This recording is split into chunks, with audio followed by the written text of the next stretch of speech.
Ini adalah gambar pemecahan pikiran. Seorang pria berlutut di samping gadis yang jatuh ke tanah. Buka resleting sabuk celananya. Mulutnya terbuka lebar. Seorang wanita menyaksikannya. Melarikan diri. Segera pria itu ditangkap oleh polisi. Tak lama kemudian ia dihukum karena pembunuhan. Tidak ada yang memperhatikan. Pria itu benar-benar mencoba untuk menyelamatkan gadis kecil. Dan tidak ada yang peduli. Dia adalah seorang pria cacat mental dengan IQ hanya 6 tahun. Ini adalah ketidakadilan besar abad ini. Difilmkan di Korea Selatan adalah film Wham King paling populer dalam sejarah. Ini terkenal. Hadiah kamar 7. Nama pahlawan adalah Lee Long Kyu. Meskipun ada kekurangan, tapi hati lebih baik dari orang lain. Long Jiu sangat mencintai putrinya. Setelah tertangkap, polisi memanfaatkan keinginannya untuk pulang dan mengurus putrinya. Untuk menipunya menjadi mengaku bisa pulang. Yang itu membuatnya mengakui dosa-dosanya, karena ia melakukan perbuatan yang sama. Pengadilan mencoba menghukumnya sampai mati. Dia diusir dari kamar 7 penjara. Kapten penjaga penjara mendengar tentang kejahatannya. Menangkapnya untuk dipukuli. Datang ke sel. Sudah ada 5 tahanan di dalamnya. Ada pembohong yang merampok negara. Dia adalah kakak di sini. Mereka memiliki masalah dengan otak mereka. Kemudian menyambar penghakiman Long Kyu. Lihatlah kejahatan begitu buruk. Dan menangkapnya dan memukulinya. Sejak saat itu dia diganggu dan diisolasi. Dia hanya bisa jongkok sendirian. Menulis nama putrinya berulang-ulang di tanah. Hari ini, dia melihat seorang pria aneh. Menggiling sikat gigi yang tidak biasa. Semakin menggiling, semakin tajam. Sikat gigi kemudian diserahkan kepada bos kelompok. Dia tampak buruk. Melihat seorang pria di kejauhan. Pria itu mendekati kakak kamar 7. Bos di sini sudah berjalan menuju kakak di kerumunan. Siap untuk menusuknya. Dia berlari ke atas. Dia bergegas untuk melindungi kakak. Ditusuk. Kakak memukul orang itu di tanah 3 atau 2 kali. Sampai para penjaga tiba. Long kemudian kembali ke selnya. Perban di perut masih merembes dengan darah. Kakak bilang kau melindungiku. Saya ingin membalas kebaikanmu. Kamu ingin apa? Ternyata kakak ini adalah Pepsi penjara. Tak ada yang tak bisa kau bawa. Dia akan menggunakan penjara untuk menghasilkan sepak bola. Berpura-pura membuang sepak bola keluar dari dinding selama acara. Di luar tembok, sepak bola lain masuk. Dalam sepak bola baru, ada semua jenis barang selundupan tersembunyi. Tapi jawaban Long Jiu untuk kakak adalah spesial.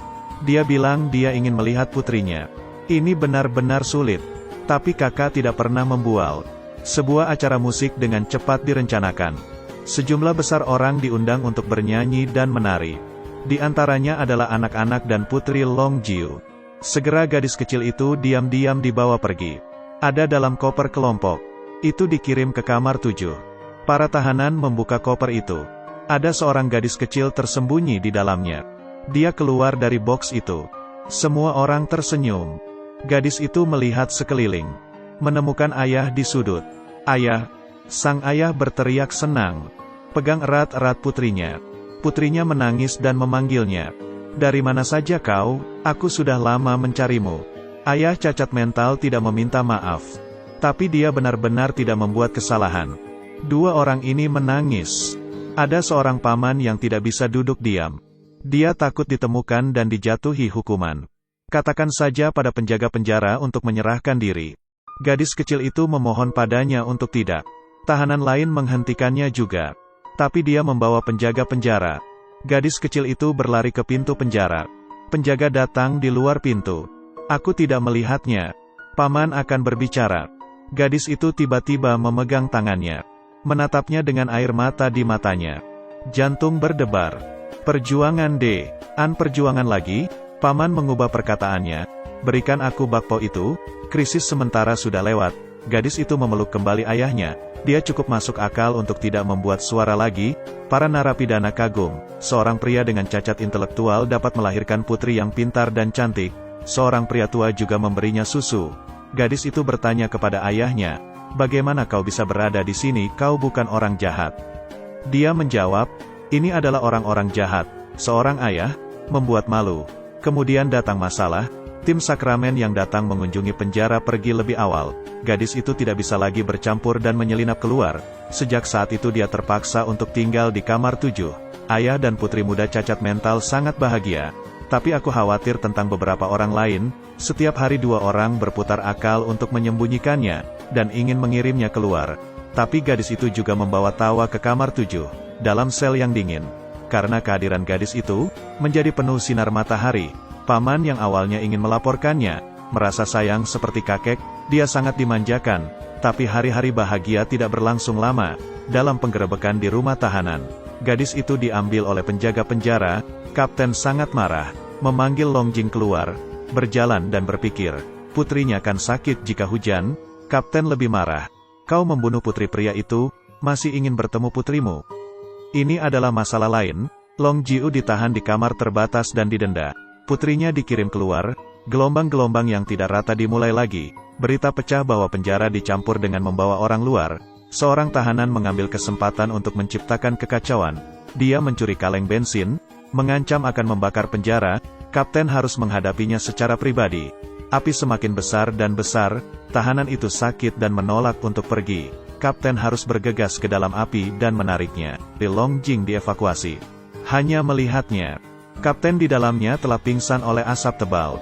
Dia juga sangat kaget dan menolongnya. Kemudian, kapten yang terbangun masih di tempat tidur rumah sakitnya. Dia diberitahu oleh dokter. Itu adalah penyandang disabilitas mental Long Jiu yang mempertaruhkan hidupnya untuk menyelamatkannya. Kapten melihat luka bakar di sekujur badannya. Melihat kekuatan Longjing, dia mulai ragu. Dia juga memutuskan untuk membalas kebaikannya. Long Jiu dan putrinya diizinkan untuk bertemu. Sulit untuk mengatakan yang sebenarnya tentang 2 orang di kaca. Dan kemudian menonton ketika Long Jiu diseret pergi. Putrinya tidak bisa memalsukan kesedihan. Kapten mulai berubah pikiran tentang Long. Seorang tahanan yang penuh dengan pikiran baik. Bagaimana bisa ada kebaikan di mana-mana?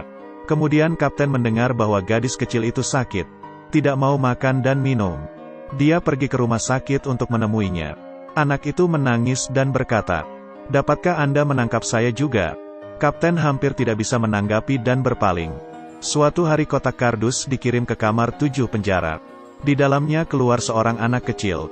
Ini putri Long Li, seorang tahanan cacat intelektual. Dia segera memeluknya dan menangis. Kata penjara di samping. Itu diatur oleh kapten. Kapten penjaga penjara yang dingin. Tapi hatinya sedikit hangat. Kemudian, bersyukur Long pergi untuk berterima kasih. Kapten menghentikannya. Kepadanya mengapa ia membunuh gadis kecil. Long yang cacat mental tidak mengatakan apa-apa. Ya, dia cacat mental. Apa yang dia katakan untuk membenarkannya? Kapten mulai menyelidiki kasus ini. Mengumpulkan informasi saat kejadian. Menemukan permohonan bersalah Long Jiu. Kemudian keraguan muncul. Bagaimana mungkin seorang pria dengan IQ berusia 6 tahun menulis permohonan bersalah? Dalam penjara, teman satu sel Long juga sedang menyelidiki kasus ini dari jarak jauh. Mereka berkomunikasi di lokasi melalui berbagai cara. Perlahan-lahan mengetahui kebenaran. Korban gadis kecil. Berjalan dalam minus 18 derajat hari itu. Tidak sengaja terjatuh. Karena bagian belakang kepala menghantam tanah. Dia meninggal secara tak terduga. Lalu mengapa Long Jiu membuka sabuk celana dan mulut ke mulutnya? Ternyata ini adalah metode pertolongan pertama yang telah dipelajari Long Jiu. Dia menyelamatkan gadis itu. Tapi gadis kecil itu adalah putri kepala polisi. Di bawah tekanan, polisi harus menyelesaikan kasus ini dengan cepat. Itu menciptakan ketidakadilan besar.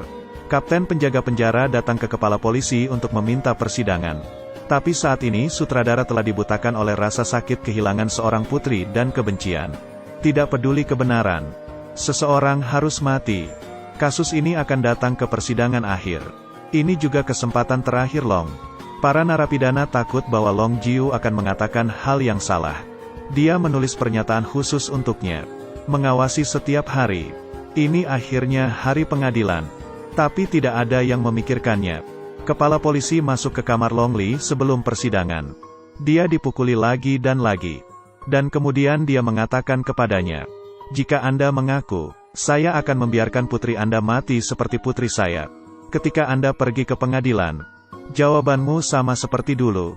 Ketika pengacara bertanya, apakah Anda membunuh seseorang? Jawabannya iya.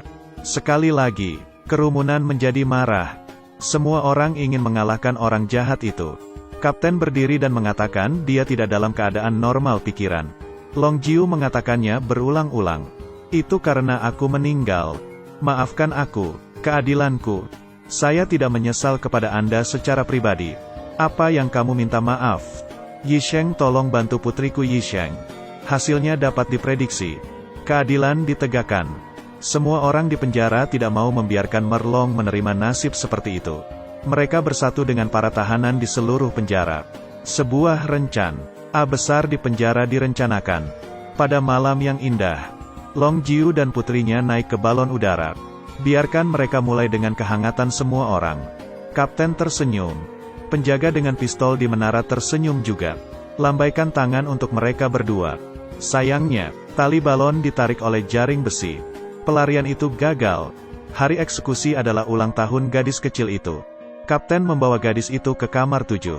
Biarkan dia melihat ayah untuk terakhir kalinya. Semua orang berpura-pura tertawa. Tapi satu persatu mereka menangis. Setelah perayaan ulang tahun, Long Jiu dan putrinya berjalan bergandengan tangan keluar dari kamar 7. Sebuah pintu besi menghentikan mereka. Sudah waktunya untuk mengucapkan selamat tinggal lagi. Keduanya berpelukan untuk terakhir kalinya. Mereka semua tersenyum. Penjaga penjara akhirnya membawa Long Li pergi. Di tikungan dia melihat kembali putrinya. Long pergi. Tapi tepat setelah sudut, ia jatuh ke tanah. Dan putrinya menatap sudut. Tunggu, ayah melompat keluar seperti dulu. Kejutkan dia. Tidak kali ini. Dia menghitung lagi. Akhirnya aku tak bisa menahannya. Ayah. Long Jiu tampaknya telah terbangun tiba-tiba. Dia berlari kembali dengan cara putus asa. Menyambar putrinya melalui pintu besi. Mulai menangis. Orang yang tidak pernah menangis yang memukulinya dari awal hingga akhir. Ketika ia menyadari ia tidak akan pernah melihat putrinya lagi. Untuk pertama kalinya, dia meminta bantuan semua orang di sekitarnya. Dia bilang dia salah dan dia bilang dia menyesal. Dia bilang tolong aku. Kapten meneteskan air mata. Dia tidak bisa menyelamatkannya. Dunia tidak bisa menyelamatkan malaikat. Kapten kemudian mengadopsi gadis kecil itu. Dia dibesarkan sebagai putrinya sendiri. Beberapa tahun kemudian, gadis itu menjadi profesor. Dia jujur dan baik seperti yang ayahnya inginkan. Dia menemukan pamannya di kamar 7 tahun itu. Satu persatu untuk bersaksi untuk Lon Ge Jiu. Pertahankan Long Jiu berulang-ulang. Putrinya berhasil. Li Long Qiu dinyatakan tidak bersalah. Pada akhirnya gadis itu berjalan keluar dari penjara. Ada salju lebat di luar. Dia melihat ayah dan anak di balon udara. Melambaikan tangan kepadanya. Di dunia hidup kita terkadang dingin seperti salju. Tapi jangan takut. Kita selalu bisa mengingat saat